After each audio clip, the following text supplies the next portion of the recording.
అసలు మన బైబిల్ గ్రంథాన్ని తీద్దాం. తీసే ముందు కొంతమంది మాట్లాడుతున్న మాటలు ఉన్నాయని చెప్పాను కదా, ఆ మాటలను ఒకసారి మీరు చూడండి. కొంతమంది దీని మీద షార్ట్ ఫిల్ములు కూడా తీస్తూ ఒక పాస్టర్ గారిని కూర్చోబెట్టి ఆ పాస్టర్ గారి ముందు షార్ట్ ఫిల్మ్ ఒకటి ప్లే చేసి, ఇప్పుడు గనక నిన్ను చంపితే నువ్వు ఎక్కడికి వెళ్ళిపోతావు అని అడిగినటువంటి తీరు. నిన్ను చంపేసి యేసుని నమ్ముకుంటే అని ఒక వీడియో ఉంటుంది ఒకసారి. అయినా యేసుని నమ్ముకుంటా ఫస్ట్ గా నుంచి నేను స్వర్గానికి వెళ్తానన్నారు. నేను నిన్ను చంపేసి యేసుని నమ్ముకుంటా, నేను స్వర్గానికి వెళ్తానా నరకానికి వెళ్తానా? నువ్వు కరెక్ట్గానే విన్నావు.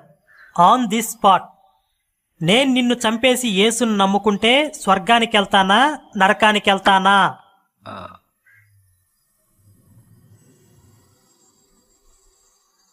నెక్స్ట్ వీడియో పాపులు శిక్షించాలి కానీ క్షమించటం ఏంటి అంటే బైబిల్ అర్థం కాక మాట్లాడుతున్న మాటలు అన్నమాట. ఒకవేళ మీ క్రైస్తవ దేశాలు పాపుల్ని క్షమించాలి అనే సిద్ధాంతాన్ని ఫాలో అయితే ఆ దేశాల్లో పోలీసులు, న్యాయ వ్యవస్థ, చట్టాలు ఇవేవీ ఉండకూడదు, అసలు శిక్షలే ఉండకూడదు. అలా అయితే ఒకే ఒక్క రోజులో ఆ దేశాలన్నీ కుప్పకూలిపోతాయి. నిస్సహాయులైన ఆడపిల్లలపై అఘాయిత్యాలు చేసే వాళ్ళని కాల్చిపారేయక పాపుల్ని ప్రేమించండి, క్షమించండి అని చెప్పి కూర్చోబెట్టి బిర్యానీలు మేపితే రోజుకో రేపిస్ట్ పుట్టుకొస్తాడు, క్షణానికో ఆడపిల్ల బలైపోతుంది సార్. మీ మత విస్తరణ కోసం తప్పు చేస్తే దేవుడు శిక్షిస్తాడు అనే పాప భీతిని జనాల్లో నుంచి పోగొట్టి ఇంతమంది ఉసురు పోసుకోకండి సార్. రెండో విషయం ఏంటంటే, ఇప్పుడు నేను పలానా వాడిని చంపేసి బాప్తీసం పొందితే నేను పరలోకానికి వెళ్ళిపోతానా? ఇప్పుడు అన్నాడు కదా మాట. అసలు బైబిల్ మనకేం చెప్తుంది? మీరు ఒకటి గుర్తుపెట్టుకోండి, రక్షణ అనే బైబిల్ పదానికి మీరు ముందు అర్థం తెలుసుకోండి. మళ్ళా చెప్తున్నా, రక్షణ అనే బైబిల్ పదానికి అర్థం ఏంటంటే, యేసు ప్రభు వారిని నమ్మయ్యా నువ్వు రక్షింపబడతావంటే అర్థం ఏంటంటే, నువ్వు చేసిన పాపాలన్నిటికీ ఇహలోకపు శిక్ష నుంచి తప్పించబడతావని కాదు. Once again I repeat my statement. రక్షణ అనే పదానికి అర్థం నువ్వు 100 పాపాలు చేస్తే ఆ 100 పాపాలకి పడాల్సిన శిక్ష నుండి ఈ లోకంలో నుండి నువ్వు తప్పింపబడతావని అర్థం కాదు. అసలు ఆ అర్థమే లేదు. అది రాబోయే లోకాల గురించి చెబుతుంది తప్ప ఈ లోకంలో నువ్వు అనుభవించాల్సిన కర్మ గురించి చెప్పట్లా. మీకు కొన్ని ఉదాహరణలు చెప్తాను ఇప్పుడు బైబిల్లో నుండి. ఉదాహరణలు ఒకటి బైబిల్లో రక్షింపబడిన కొంతమందిని మీరు చూడండి. ఉదాహరణకి దొంగ రక్షింపబడ్డాడు. ఎవరు రక్షింపబడ్డాడు? దొంగ, సిలువపై ఉన్న దొంగ రక్షింపబడ్డాడు. రక్షింపడ్డాడా లేదా? రక్షింపడ్డాడు. అతనికి శిక్ష ఏమన్నా తొలగించబడిందా? ఇహలోకపు శిక్ష ఏమైనా తొలగింపబడిందా? అరే నువ్వు రక్షింపబడ్డావు కాబట్టి ఓం ఫాట్ అని ఒక మాట అనేసి సిలువ నుంచి ఆ చిన్నోడు దూకేసి పారిపోయి ఒక్కసారిగా ఏమైనా రక్షింపడ్డా? యోహాను సువార్త తీయండి ఒకసారి, అక్కడ ఏం జరిగిందో. రక్షింపబడిన తర్వాత ఏం జరిగిందో ఒకసారి మీరు అందరూ తీయండి. రక్షింపబడిన తర్వాత ఏం జరిగిందో యోహాను సువార్త 19వ అధ్యాయం 32కి రండి. ఈ వచనం సమయానికి రక్షింపబడ్డాడు. ఎవరు? దొంగ. 19వ అధ్యాయం యోహాను సువార్త 32. ఏమండి మరలా చెప్తున్నాను, ఈ వచనం సమయానికే దొంగ క్షమాపణ వేడుకున్నాడు యేసుప్రభు వారిని. అయ్యా నీ రాజ్యంతో కూడా వచ్చినప్పుడు నన్ను జ్ఞాపకం చేసుకో అన్నాడు. యేసుప్రభు కూడా ఐ ఫర్గివ్ రా నాయనా అని అన్నాడు. ఆ సంభాషణ అంతా పైన అయిపోయింది. 32వ వచనంలో ఏం జరుగుతుందో చూడండి. కాబట్టి సైనికులు వచ్చి ఆయనతో కూడా సిలువేయబడిన మొదటివాడి కాళ్ళను, రెండోవాడి కాళ్ళంటే ఆడెవడు? రక్షింపబడ్డోడా రక్షింపబడనివాడా? యేసుప్రభు నమ్మినోడా నమ్మనోడా? నమ్మినోడే. ఆ రెండవ వాని కాళ్ళు కూడా వెరగొట్టేశారు.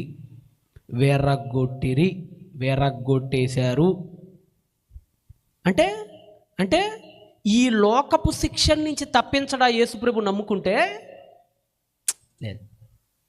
అంటే ఈ లోక శిక్షను రక్షింపబడిన అనుభవించాల్సిందేనా? నువ్వు తప్పుడు అయితే అనుభవించాల్సిందే. అంటే యేసుప్రభుని నమ్ముకున్నంత మాత్రాన ఆ దొంగతనానికి పడాల్సిన సిలువ శిక్షణ అయితే యేసుప్రభు వారు ఏం చేయాల? ఇప్పుడు వాడు దొంగ అండి, వాడు ఇప్పుడు దొంగ, ఆ దొంగకి సిలువ శిక్ష చేశారు. వీడు రక్షింపబడినంత మాత్రాన ఆ సిలువ శిక్ష నుంచి ఆయన తప్పిలా యేసుప్రభు. ఇక్కడ పడాల్సిన ఎంత శిక్ష పడాలో అంత శిక్ష ఆడికి పడింది. యేసుప్రభుని నమ్మిన తర్వాత కూడా వాడి కాళ్ళు ఎరగొట్టారు. యేసుప్రభుని నమ్మిన తర్వాత కూడా వాడి రక్తం అంతా కారిపోయింది. యేసుప్రభుని నమ్మినా సరే వాడు సచ్చాడు. యేసుప్రభుని నమ్మినా సరే ఆయన పాతి పెట్టేశారు. అంటే యేసుప్రభుని నమ్మినంత మాత్రాన ఈ లోకపు శిక్ష తప్పిద్ది అని బైబిల్ మనకు ఎక్కడా చెప్పట్లేదు. ఈ శిక్ష కంటిన్యూ అవుతూనే ఉండిద్ది. సమూయేలు 2వ గ్రంథం 12వ అధ్యాయం 13 నుంచి 15 వచనాలు. సమూయేలు 2వ గ్రంథం 12వ అధ్యాయం 13వ వచనం నుంచి 15వ వచనం వరకు. దావీదు అంటున్నాడు. దావీదు గారు తెలుసు కదా, 11వ అధ్యాయంలో ఆయన ఏం చేస్తాడు? పాపం చేస్తాడు. అప్పుడు వెంటనే నాతాను వస్తాడు. ఇప్పుడు అంటున్నాడు, నేను పాపం చేసా. ఒప్పుకున్నాడా లేదా? జాగ్రత్తగానే, మీరు మీ నోటితో పాపాలని ఒప్పుకోవాలని ప్రభు అన్నాడు. ఒప్పుకున్నాడా లేదా దావీదు? ఏమంటున్నాడు చదవండి. Yes, I committed sin. నేను పాపం చేశాను అని దావీదు గారు అన్నారు. అనగా నాతాను, నీవు చావకుండునట్లు యెహోవా నీ పాపాన్ని ఏం చేశాడు? పరిహరించాడు. అంటే ఏంటి? నువ్వు పాపం చేసావు, అయితే చావైతే నీకు ఇవ్వడు. జాగ్రత్తగా వినాలి సుమా. దావీదు, నువ్వు పాపం చేసావు, నువ్వు ఒప్పుకున్నావు కనుక చావైతే దేవుడు నీకు ఇవ్వడు, కానీ శిక్ష మాత్రం ఇస్తాడు. నీ పాపం పరిహరించును. అయితే ఇంకా అవ్వలేదు అక్కడ. అయితే అంటే ఇంకేదో పెడతాడు దేవుడు అక్కడ షరతు. ఈ కార్యం వలన యెహోవాని దూషించడానికి శత్రువులకు నువ్వు గొప్ప కారణాన్ని ఇచ్చావు కాబట్టి కనుక నీకు పుట్టిన బిడ్డలు నిశ్చయంగా చచ్చిపోతారు. అంటే పాపాన్ని ఒప్పుకున్నా, లెంపకాయలు వేసుకున్నా, మారానని చెప్పినా ఈ లోకపు శిక్ష నుంచి తప్పించవా అయ్యా? నో. వ్యభిచారం చేసావు కదా, అనుభవించు. ఊరియాని చంపావు కదా, అనుభవించు. తప్పు చేసావు కదా, అనుభవించు. నీకు ఇచ్చేది ఒకటే, మరణం అయితే ఇవ్వను, కానీ మరణం కంటే అతి గొప్ప శిక్ష మాత్రం నీకు ఇస్తా. అంటే పాపం చేశానని ఒప్పుకున్నా సరే, దావీదు లెంపకాయలు వేసుకున్నా సరే, ఇహలోకపు ఎర్త్లీ పనిష్మెంట్ నుంచి ఎస్కేప్ కాలేకపోయాడు. ఎవరు? దావీదు గారు. అపోస్తలుడేం పౌలు ఉన్నాడు. అపోస్తలుడేం పౌలు బతికున్నప్పుడు స్టెఫెన్ రాళ్ళు తీసుకొని కూడా చంపాడు. అపోస్తలుడైన పౌలు గారు బతికున్నప్పుడు ఎందరినో చెరసాల్లో వేశాడు. అంతే కదా. ఎక్కడ వేసాడట అపోస్తలుడైన పౌలు వీళ్ళందరినీ?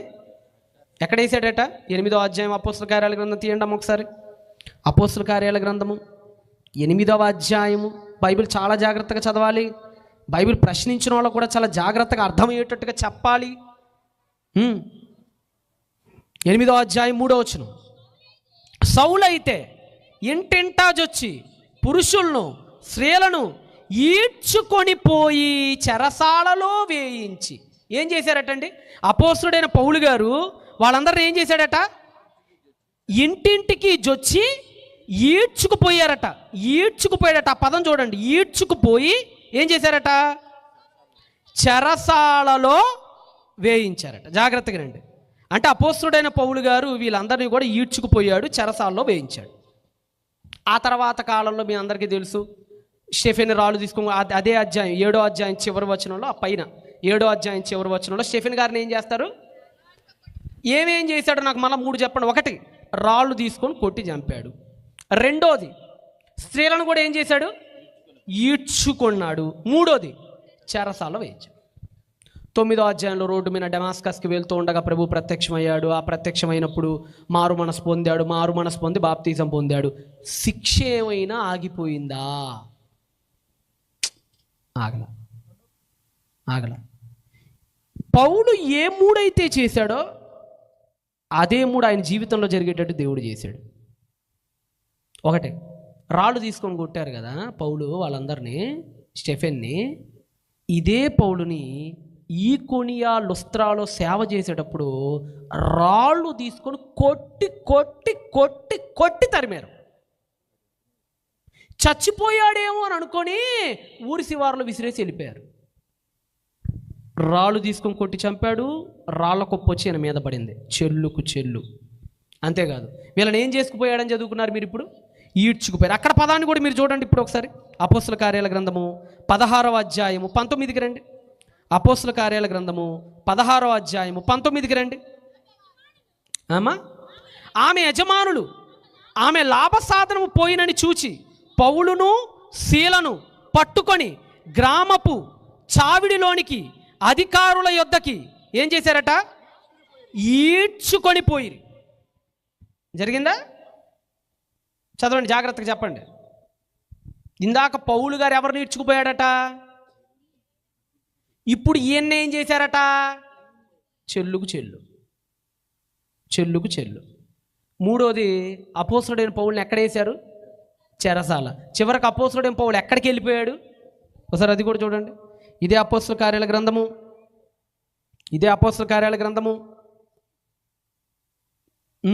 22వ అధ్యాయము 19వ వచనం. మీ అందరికి 16వ అధ్యాయం కూడా మీకు బాగా తెలుసు కదమ్మా. 16వ అధ్యాయము ఇదే 26, 27 వచనాలు కూడా చదవండి. 16వ అధ్యాయము ఇదే 26, 27 చదవండి. ఇదే 16లోనే ఉండండి. ఇదంతా ఎక్కడ జరుగుతుంది? ఇదంతా ఇప్పుడు మీరు చదువుతుంది. వాళ్ళందరినీ బెత్తాలతో దెబ్బలు కొట్టి చెరసాల్లో వేస్తాడు. పై వచనం చదవండి. ఎక్కడ? 22 చదవమ్మా. అప్పుడు జనసమూహులు వారి మీదకి దొమ్మిగా వచ్చి న్యాయాధిపతులను వారి వస్త్రములు లాగివేసి వారిని బెత్తముతో కొట్టవలని ఆజ్ఞాపించి వారు చాలా దెబ్బలు కొట్టి వారిని చెరసాలలో వేసి ఎక్కడ వేశారట? చెరసాలలో వేసేసారట. మీరు నిజంగా బైబిల్ చదవండి, బైబిల్ చదవండి. అపోస్తుడైన పౌలు మారాడు, కానీ శిక్ష మాత్రం అలానే కంటిన్యూ అయింది. కాకపోతే ఇది దేవుళ్ళో కంటిన్యూ అయింది, అంతే తేడా. శిక్ష అయితే ఇక్కడ దేవుడి కోసం పడ్డాడు, కానీ ఒకప్పుడు తను చేసిన ప్రతి చర్య తన మీదకి తిరిగి వచ్చింది. ఇతని మీద వచ్చి రాళ్ళు పడ్డాయి, ఇతను రాళ్ళు వేశాడు. ఒకప్పుడు అతను ఒకప్పుడు ఈడ్చుకుపోయాడాలని ఈయన్ని తర్వాత కాలంలో ఈడ్చుకుపోయారు. అతడు ఒకప్పుడు వాళ్ళని చెరసాల్లో వేయించాడు, ఇతన్ని వీళ్ళు చెరసాల్లో వేయించాడు. ఇంకో విషయం చెప్పంటారా? పౌలు గారి పరిచర్యను ఆపటానికి ప్రయత్నించింది కూడా ఎక్కువ మంది స్త్రీలే. మీరు అందుకనే మొదటి మిషనరీ ప్రయాణం, రెండో మిషనరీ ప్రయాణం, మూడో మిషనరీ ప్రయాణం మీరు చదువుకుంటూ వెళ్తుంటే ఈయన బెరయిలోకి ముందున్నప్పుడు, తెస్సలోనికలో కానీ, ఏథెన్స్కు ముందున్నప్పుడు కానీ ఈయన ఎక్కడ పరిచర్య చేస్తే అక్కడికి వచ్చి అడ్డగించేది ఎవరనుకున్నా? ఏ స్త్రీలనైతే ఒకప్పుడు ఈయన అడ్డగించాడో అదే స్త్రీలు ఇప్పుడు ఈయన అడ్డగించారు. బైబిల్ మీకు చెప్తున్నటువంటి ఒక నిగూఢమైన సత్యం ఏంటో తెలుసా? ఇహలోకపు శిక్ష నీకు తప్పదు. యాకోబు ఉన్నాడు. ఒకప్పుడు యాకోబు అన్నకి రావాల్సిన ఆశీర్వాదాలను ఏం చేశాడు చెప్పండి? తీసేసుకోండి. ఎలా? అక్కడ అతను ఒక తెలివితేటలో ఒక కుయుక్తి ఉపయోగించాడు. ఆ కుయుక్తి ఏంటంటే మేక. 27వ అధ్యాయంలో ఉంటుంది మీకు ఇదంతా. తీస్తారు ఒకసారి, లేదంటే పనిలో పని. ఆది కాండము గ్రంథము 27వ అధ్యాయము 9వ వచనం చదవండి. 9. నీవు వెళ్ళి మంచి మేక పిల్లని, తెలుసు కదా మీకు ఆ సందర్భం, తెలుసు కదా. ఏంటి ఆ సందర్భం? ఏశావు యాకోబు ఇద్దరు అన్నదమ్ముళ్ళు. ఆశీర్వాదం కోసం యాకోబు ఒక కార్యక్రమం తలపెడతాం. ఆ కార్యక్రమంలో అమ్మ కొడుక్కి వత్తాసు పలకటం. నాన్నకి మేక మాంసం అంటే చాలా ఇష్టం. ఇస్సాక్ గారికి మేక మాంసం అంటే చాలా ఇష్టం. అంతే కదా, మీకు కూడా ఒక్కొక్కరికి ఒక్కొక్కటి ఇష్టం. కొంతమంది చికెన్ తింటే ఆనందం, పెద్ద మొక్కే కావాలి. అబ్బే అది లేదంటే ఎంత చికెన్ తిన్నా, ఎన్ని కేజీలు తిన్నా తిన్నట్టు ఉండదు. కొంతమందికి ఎన్ని చపాతీలు తిన్నట్టు ఉండదు. అది అన్నం మొద్ద నోట్లో పడితేనే మనశ్శాంతిగా ఉంటుంది. కొంతమందికి రాత్రిపూట 2 చపాతీలు తిని పడుకో అంటాడు, అప్పుడప్పుడు షుగర్లు ఎక్కువైపోయినప్పుడు. అబ్బే మనకు నెక్కదు, అన్నం పడాల్సిందే. ఇస్సాక్ గారికి కూడా మేక మాంసం అంటే తెగ ఇష్టం ఆయనకి. అందుకని రిబ్కామ్ ఏం చేసిందంటే యాకోబుని పిలిచి మేక మాంసం తీసుకురా అని చెప్తే మేక మాంసం తీసుకొని వచ్చి మేక మాంసం వండి పెడితే మేక చర్మాన్ని తీసి యాకోబు పైన చుడితే అప్పుడు ఇతను వాళ్ళ నాన్న దగ్గరికి వెళ్తే వాళ్ళ నాన్న మేక మాంసం పైన చెయ్యి వేసి ఆ చర్మమే యాకోబు చర్మం అనుకొని ఆ ఆశీర్వాదాలను ఎవరికి ఇస్తాడు అంటే మేకతో మోసం చేశాడు. ఎవరు? యాకోబు. ఆ తర్వాత 27వ అధ్యాయం తర్వాత మారాడా మారలేదా? యాకోబు ఇశ్రాయేలుకి ఎప్పుడు మారాడు చెప్పండి నాకు. ఏ అధ్యాయం? 32వ అధ్యాయం. 27లో యాకోబు మోసం చేస్తాడు. 32వ అధ్యాయంలో మారు మనస్సు పొంది ఒక రకంగా చెప్పాలంటే బాప్తిజం పొందినట్లు లెక్క ఆయన. అందుకని శిక్ష ఏమైనా ఆగిందా? ఆగల.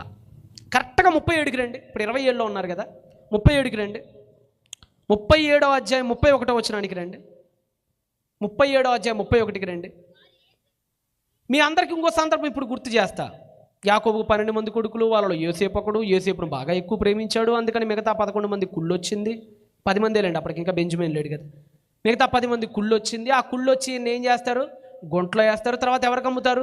ఇష్మాయిలుకి అమ్ముతారు. ఈ విషయం నాన్నకు తెలియకూడదని ఒక ప్లాన్ వేస్తారు. ఆ ప్లాన్ ఇప్పుడు మీరు చదువుతున్నారు. ఏంటది? వారు అనగా మిగతా అన్నలు యోసేపు అంగీని తీసుకొని మేకపిల్లను చంపి దాని రక్తముతో ఆ అంగీని ముంచి ఆ విచిత్రమైన నిలువుట అంగిని యాకోబు దగ్గరికి తీసుకెళ్ళి, నాన్న నీ కొడుకు చచ్చిపోయాడని చెప్తారు. ఏ మేకపిల్లతో అయితే ఒకప్పుడు మోసం చేశాడో వాళ్ళ నాన్నని, అదే మేకపిల్లతో ఇప్పుడు ఇతనే మోసపోయాడు. జాగ్రత్తగానండి. దీన్నే కర్మ ఈజ్ రిటర్న్స్ అంటారు. అంటే మనం ఏదైతే చేస్తామో అది మనకు. మారాడా అండి? మరప్పుడు మారాడండి. 32వ అధ్యాయంలో మారిపోయాడండి. కానీ అతను చేసిన మోసం ఎక్కడికి పోలా, తిరిగి మళ్ళీ అతని దగ్గరికే వచ్చింది. మీరు కూడా ఒకటి గుర్తుపెట్టుకోండి, బాప్తీసం పొందేశామండి, ఇక మాకు ఏ శిక్ష ఈ లోకంలో లేదండి అనుకోకండి. ఈ లోకంలో మీరు ఏదైతే చర్యలు చేశారో ఒకప్పుడు, వాటి నుంచి దేవుడు మిమ్మల్ని ఈ లోకంలో కాపాడడు. ఇక్కడ శిక్ష శిక్షే, ఇక్కడ పనిష్మెంటే. You don't escape. నువ్వు ఎస్కేప్ కాలేవు. అర్థమైందా? న్యాయాధిపతుల గ్రంథం 16వ అధ్యాయం 28 నుంచి 30. న్యాయాధిపతుల గ్రంథం 16వ అధ్యాయం 28 నుంచి 30. అప్పుడు సంసోను, యెహోవా ప్రభువా, సంసోను అంటున్నాడు, దయచేసి నన్ను జ్ఞాపకం చేసుకో, ఈసారి మాత్రమే నన్ను బలపరచు, నా 2 కళ్ళ నిమిత్తము మొరపెట్టు అన్నాడండి. సంసోను మారాడండి. ఎప్పుడు మారాడు చెప్పండి? చెప్పలా మీరు అందరూ? సంసోను గారు మారారా మారలేదా? చివరికి మారాడు. ఎంత మారాడు? అయ్యా 2 కళ్ళు పోయినాయి అయ్యా, ప్లీజ్ అయ్యా నన్ను రక్షించాయా, నన్ను బలపరిచాయని అన్నాడు. ఇప్పుడు దేవుడు అతన్ని చంపకుండా కాపాడా చంపేశాడా చెప్పండి? చెప్పాలి. వాళ్ళకి ఏ శిక్ష వేసాడో, ఎవరికి? ఫిలిస్టీలకి ఏ శిక్ష అయితే వేశాడో అదే శవాల మధ్య అదే రాళ్ళు వచ్చి అదే బుర్రను బద్దలు కొడితే వాళ్లకు పట్టిన గతే సంసోనుకు కూడా పట్టింది. 30వ వచనం చదవండి. నేనును ఫిలిష్తీయులను చనిపోతాం అంటే అర్థమైపోయింది. మారినంత మాత్రాన దేవుడు ఈ లోకంలో మాత్రం పనిష్మెంట్ ఇచ్చి దేవుడు నన్ను రక్షించడు. నేనును ఫిలిష్తీయులను ఇద్దరం చనిపోతాం అని చెప్పి బలంతో వంగినప్పుడు సర్దారుల మీద, జనులందరి మీద, చివరికి సంసోను మీద కూడా పడిపోయి అందరు కలిసి వచ్చారు. అంటే punishment is equal to both. ఇద్దరికి పనిష్మెంట్ ఒకటే. ఏంటది? రాళ్ళు పడి చచ్చిపోయారు. అంటే మీరు మొత్తం ఎంటైర్ బైబిల్ మీరు జాగ్రత్తగా చదివితే, మారు మనస్సు పొందినా, పశ్చాత్తాపం పొందినా, బాప్తీసం పొందినా, ఇహలోకంలో నీకు కావాల్సిన ఎర్త్లీ పనిష్మెంట్ అయితే ఉండి తీరిద్ది. దీని నుంచి ప్రభువు నిన్ను రక్షించడు. ఇది గుర్తుపెట్టుకోండి. కాబట్టి ఇప్పుడు నేను పలానా వాడిని చంపితే, యేసు ప్రభువుని నమ్ముకుంటే నేను రక్షింపబడతానంటే, ఈ లోకంలో నువ్వు చంపావు కదా, మరి అప్పుడు నిన్ను జైల్లో వేస్తారు కదా, వేసినప్పుడు నిన్ను మక్కెలు కొడతారు కదా, ఆ మక్కెలు అయితే ఇరిగిపోతాయి, నీ ఇష్టం. ఊరైతే వేస్తారు, నో డౌట్. అంటే పనిష్మెంట్ ఎక్కడ తప్పించబడవు. నిత్యలోకాలు ఉన్నాయి చూశారు, నిత్యలోకాల్లో మాత్రమే ఈ రక్షణ మీకు వర్కౌట్ అయ్యిద్ది. అది కూడా చాలా న్యాయవంతంగా వర్కౌట్ అయ్యిద్ది. ఇప్పుడు వీడు చూడండి, నిజంగా మీకు మనసంతా ఒక రకంగా అయిపోద్ది. జెఫ్రీ డాఫర్, నాన్న ఒకసారి బొమ్మ వేపి నాన్న, ముగించేస్తా 10 నిమిషాలు అంతే. ఇప్పుడు వీడు ఎక్కడికి వెళ్తాడో బైబిలే చెప్పేసిద్ది. జెఫ్రీ డాఫర్ వీడు ఎంత సైకోయిక్ క్యారెక్టర్ అంటే, వీడు అమెరికన్ సీరియల్ కిల్లర్. వీడికి శవాలతో సెక్స్ చేయాలంటే ఇష్టం, వీడికి రక్తం తాగాలంటే ఇష్టం, మనుషుల్ని చంపే వాళ్ళ రక్తం తాగుతాడు. వీడికి అవయవాలు కోసి తినాలంటే ఇష్టం, వీడికి మనిషి పేగులు తినాలంటే ఇష్టం, మనిషి గుండెకాయ తినాలంటే వీడో టైపు. వీడు చివరికి ఏం చేశాడో ఒకసారి మీరు చూడండి. నాన్న ఫస్ట్ వీడియో వేయనాను ఒకసారి. బ్లడ్ త్రాగటం అని ఒక వీడియో ఉంటుంది, అది టక్ టక్ టక్ ప్లే చేయండి వీడియో. హ్యామర్ తన కోరికలు తీర్చుకోవడానికి ఏం చేశాడంటే ఆ పేషెంట్స్ బ్లడ్ కలెక్ట్ చేసిన ప్యాకెట్స్ ఏవైతే ఉన్నాయో అవి ఇంటికి తీసుకొచ్చేసి అద్దం ముందు న్యూడ్గా నిల్చొని వాళ్ళని ఊహించుకుంటూ ఆ రక్తాన్ని తాగేసేవాడు. This is insane. అసలు ఒక మనిషి దీనికి మించి వెళ్ళాడు అనుకుంటున్నా, కానీ ఈ స్టోరీ చదువుతున్నప్పుడు ఇంకా దారుణమైన విషయాలు తెలుస్తూనే ఉన్నాయి. ఆ టైంలో జెఫ్రీకి ఒక థాట్ వచ్చింది, అదేంటంటే బతికున్న మనిషిని చంపేస్తే కదా క్రైమ్, కానీ ఆల్రెడీ చనిపోయిన మనిషితో ఏం చేసినా అది క్రైమ్ కాదు.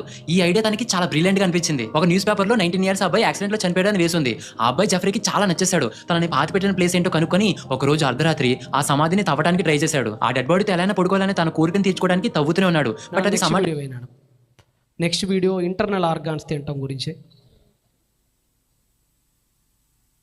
ఒక ఫోటోగ్రాఫర్ ఒక మ్యాగజైన్ కి కావాల్సిన మోడల్స్ కోసం వెతుకుతున్నాడు. ఆ మోడల్ కి కావాల్సిన క్వాలిటీస్ అన్ని మీలో ఉన్నాయని వాళ్ళని పొగిడి ఏదో రకంగా తన ఇంటికి వచ్చేలా కన్విన్స్ చేసేవాడు. వాళ్ళ ఇంటికి వచ్చిన తర్వాత డ్రింక్స్ లో డ్రగ్స్ కలిపించి వాళ్ళు అన్కాన్షియస్ అయిపోయిన తర్వాత పేక నొక్కి చంపేసేవాడు. వాళ్ళని తనలో నింపుకుందాం అనుకున్నాడు. సో అలా చేయడానికి వాళ్ళ ఇంటర్నల్ ఆర్గన్స్ ని బయటికి తీసి తినేసేవాడు. ఒక థింగ్ ఏంటంటే అవతల వాళ్ళ మీద కంట్రోల్ తీసుకోవడానికి తను చంపేసేవాడు. అలా చనిపోయిన వాళ్ళు జెఫ్రీ ఏదైనా చెప్తే అది చేయలేరు కదా, సో తను వాళ్ళని చంపకుండా జాంబీస్ లా చేయాలనుకున్నాడు. సో తను డ్రగ్స్ ఇచ్చిన తర్వాత ఒక డ్రిల్లింగ్ మిషన్ యూస్ చేసి వాళ్ళ స్కల్లో హోల్ పెట్టేవాడు. ఆ హోల్లో నుంచి వేడిగా ఉన్న సోడియం వాటర్ ని పోసేవాడు. అలా చేయడం వల్ల వాళ్ళ థింకింగ్ ఎబిలిటీ ఆగిపోయి తను ఏం చెప్తే అది చేస్తారని బిలీవ్ చేశాడు. కానీ ఎక్స్పెరిమెంట్ బ్యాక్ ఫైర్ అయింది. వాళ్ళు అక్కడక్కడే చనిపోయేవారు. ఇలా తను 4 members మీద పోలీసులు తనిఖీ చేయడం గురించి కూడా పోలీసులు జెఫ్రీ దహ్మర్ ఇంటిని సెర్చ్ చేస్తున్నప్పుడు టోటల్ గా 7 skulls కనిపించాయి. ఒక బ్లూ డ్రమ్ లో 3 డెడ్ బాడీస్, తన ఫ్రిడ్జ్ లో అయితే కొన్ని లివర్స్, ఒక హార్ట్ అండ్ ఒక తల ఉన్నట్టు పోలీసులు ఫైండ్ అవుట్ చేశారు.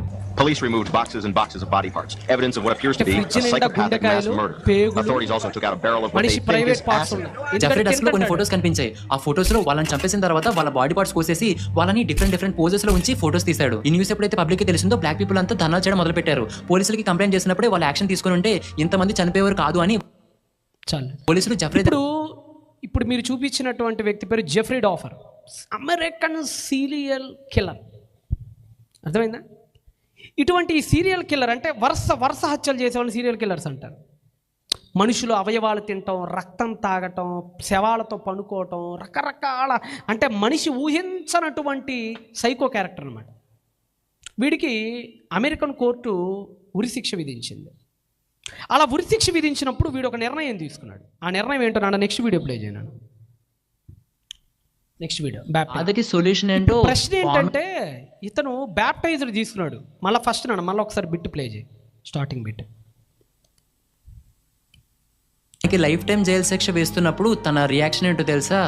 He was smiling. జెఫ్రీ జైల్లో ఉన్నప్పుడే తన పాపాలన్నీ కడుక్కోవడానికి క్రిస్టియానిటీని యాక్సెప్ట్ చేసి బాప్తిజం కూడా తీసుకున్నాడు. అప్పటి నుంచి ఇప్పుడు వీడు 17 మందిని చంపి వాళ్ళ లోపల ఉన్న ప్రైవేట్ పార్ట్స్ తిని రక్తం తాగి తలకాయల్లో డ్రిల్లింగ్ మిషన్లు పెట్టి చంపి చివరికి కోర్టులో జడ్జి గారు వీడు చేసిన దానికి షాక్ అయిపోయి వీడికి ఉరిశిక్ష ఏంటంటే పక్కపక్క నవ్వుతున్నాడంట. ఉరిశిక్ష వేసిన తర్వాత పక్కపక్క నవ్వి అదే అన్నాడు కదా, హీ స్మైలింగ్. వాడు నవ్వుతున్నాడు. మీరు ఆ వీడియో చూస్తే లేదు, భలే నవ్వుతున్నాడు వాడు ఉరిశిక్ష వేయంగానే. ఉరిశిక్షకు ముందు బాప్తిసం తీసుకున్నాడు. ఇప్పుడు వీడు ఎక్కడికి వెళ్తాడు? గలతీయులకు రాసిన పత్రిక తీయండి ఒకసారి. వాక్యపట్నంలో మీరు చదివారే అదే గలతీయులకు రాసినటువంటి పత్రిక 6వ అధ్యాయము 7వ వచనం. ఇదే ఆన్సర్ ఇంకేమీ లేదు. మోసపోకండి, God can not be mocked. దేవుడు వెక్కిరింపబడడు. This is answer to them who oppose the Bible. దేవుడు వెక్కిరింపబడ్డా. దేవుడంత పిచ్చోడు కాదట బైబిల్ చెప్తుంది. దేవుడంత పనికిరాని నిర్ణయాలు తీసుకునేవాడు కాదట బైబిల్ చెప్తుంది. ఉరిశిక్ష చేసేటప్పుడు కూడా పక్క నవ్వినోడు నీళ్లలో మునిగి లేవగానే పాపాలు పోయి దేవుడిని పరలోకానికి తీసుకుపోతాడా? బైబిల్ అలా అని చెప్తుంది. బైబిల్ అలా చెప్పట్లా. దేవుడు వెక్కిరింపబడడు అని చెప్తుంది బైబిల్. నిర్గమాకాండము 34వ అధ్యాయము 7వ వచనం. నిర్గమాకాండం 34వ అధ్యాయము 7వ వచనం. ఆయన 1000 మందికి కృప చూపిస్తాడు. ఆయన పిచ్చోడు కాదురా స్వామి. బైబిల్ చెప్తుంది ఆయన పిచ్చోడు కాదురా స్వామి. ఆయన 1000 మందికి కృప చూపువాడు. దోషాన్నైనా అపరాధాన్నైనా పాపాన్నైనా ఆయన క్షమిస్తాడు, అది ఉంది ఆయనలో, కాదనట్లేదు. కానీ గుర్తుపెట్టుకోండి, కానీ క్షమాకరుడే, కానీ ఏ మాత్రమును దోషులను నిర్దోషులుగా ఎంచక 3-4 తరాల వరకు కుమారుల మీదకి రప్పించాల్సిన ఉగ్రత రప్పిస్తూనే ఉంటాడు. 2 ఉన్నాయట, ప్రేమ ఉందట ఒక సగం, న్యాయం ఉందట మరొక సగం. అర్ధనారీశ్వరుడనే పదం వింటారే, ఒకవైపు ప్రేమ, మరొక వైపు న్యాయం. ఎవరిని ఎలా కొలవాలో దేవుడికి బాగా తెలుసు.